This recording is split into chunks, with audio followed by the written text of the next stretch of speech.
اہم خبر آپ کے ساتھ شیئر کر رہے ہیں۔ حکومت نے آئندہ 15 روز کے لیے پیٹرولیم مصنوعات کی قیمتوں میں اضافے کا اعلان کیا ہے۔ 15 روز کے لیے پیٹرول کی قیمت میں کتنا اضافہ کیا گیا ہے؟ عوام کے لیے بری خبر ہے۔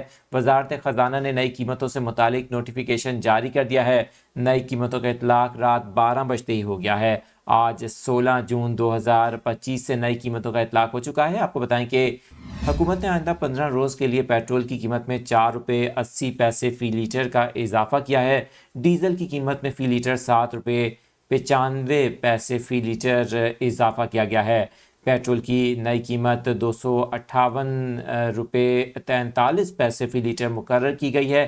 آئندہ 15 روز کے لیے تبدیلی کی گئی ہے۔ آپ کو بتائیں کہ وزارت خزانہ نے پیٹرولیم مصنوعات کی قیمتوں میں رد و بدل سے متعلق اور اضافے سے متعلق نوٹیفیکیشن بھی جاری کر دیا ہے۔ آئندہ 15 روز کے لیے پیٹرول کی قیمت میں 4 روپے 80 پیسے فی لیٹر کا اضافہ کیا گیا ہے، جبکہ ڈیزل کی قیمت میں بھی 7 روپے 95 پیسے فی لیٹر کا اضافہ کر دیا گیا ہے۔